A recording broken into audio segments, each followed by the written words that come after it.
Hi, I'm Martin Russ with the Security and Policy Institute for Professional Development here at the University of Ottawa. My guest this afternoon is Sheila Fitzpatrick, the Worldwide Data Governance and Privacy Council with NetApp. Thank you very much for being here. Thank you. We're talking about data and security and privacy and issues like that. And obviously in Canada, we have 10 provinces, 3 territories, and a federal government. It seems very confusing and complicated to me. So what are some of the things that we're doing well here in Canada, and maybe what are some of the things we're doing not so well? Well, Canada is ahead of many countries when it comes to data privacy laws and the protection of personal information. Many of your privacy laws, of which, as you mentioned, you not only have provinces, but you have local environment, you have the federal government. So you have privacy laws at different levels. You have the Privacy Act, which is at the federal level. You have PIPEDA, which is at the federal level. You have sectorial laws based on the type of industry, whether it's financial, whether it's regulated. You also have provincial laws, with some of them being much stricter than what you even see at the federal level. So if you take British Columbia and Nova Scotia, for instance, they have the 2 strictest of the privacy laws. So what you do well in Canada is ensuring that there are laws in place that protect an individual's personal data. What is a person allowed to know about what you're doing with their data? They own the data. The employer, the government, does not own an individual's personal data. In Canada, the individual owns their data. Your laws are based on the European laws, which are very strict when it comes to privacy laws. What you're doing probably not so well is oftentimes companies aren't even following the laws, even though they're in place. So what happens is new technology comes out. So as we start to get into the cloud environment, Internet of Things, and people are wearing wearables, and there's big data, all of a sudden it becomes, the concern is the data almost becomes forgotten, the data privacy portion, and what becomes more important is the cost. We need to move to the cloud environment. It's more cost effective. We need to go in the direction. It's okay if that data is stored in the US. It's not a problem.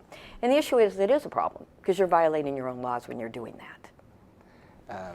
That's fascinating. So if you were talking to policymakers today, as I know you have been actually here in Ottawa, what are some of the things that what are you telling them and what are you advising them? Well, I'm telling them a number of things. This is, I don't want them to go away and say Sheila's anti-cloud, because I'm certainly not. And NetApp is a partner with many of the cloud providers. We also have a private cloud environment. So, I'm not anti-cloud by any means.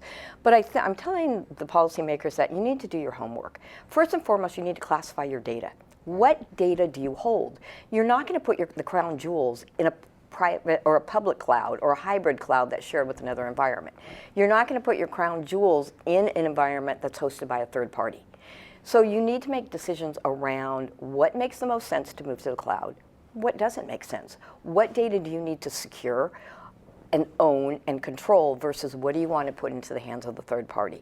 So start with data classification. Second, start with your risk level in terms of how much risk are you willing to accept. So are you risk adverse? Are you a little bit more liberal in terms of how much risk you're willing to accept?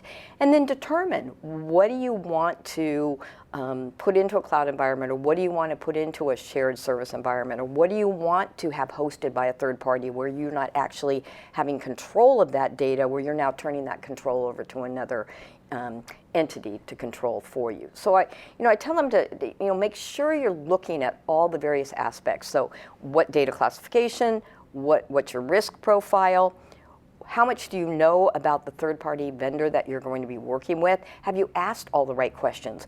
Do they have access to your data? If so, what are they going to do with that data? All the vendors can define security. Everybody can secure the data. That's a given. Yeah. So they say, don't worry, your data's secure. That's great, but have you asked the question about where's my data backed up? Who manages that data center? Does the vendor then turn it over to a third party to host? And now you've given up control not only to a vendor, but now that vendor's given that control to a third party. So you've lost all control of your data. What happens if there's a breach? So I ask them to talk about what's your breach mitigation plan? What's your remediation plan? Who's at fault? Who is liable if there's a breach? These are all the things that have to be taken into consideration.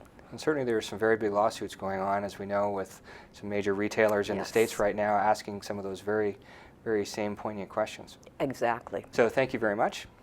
I'm Martin Russ with the Security and Policy Institute for Professional Development here at the University of Ottawa. I'm here with my guest this afternoon, Sheila Fitzpatrick, who is the Worldwide Data Governance and Privacy Counsel with NetApp. Thank you. Thank you.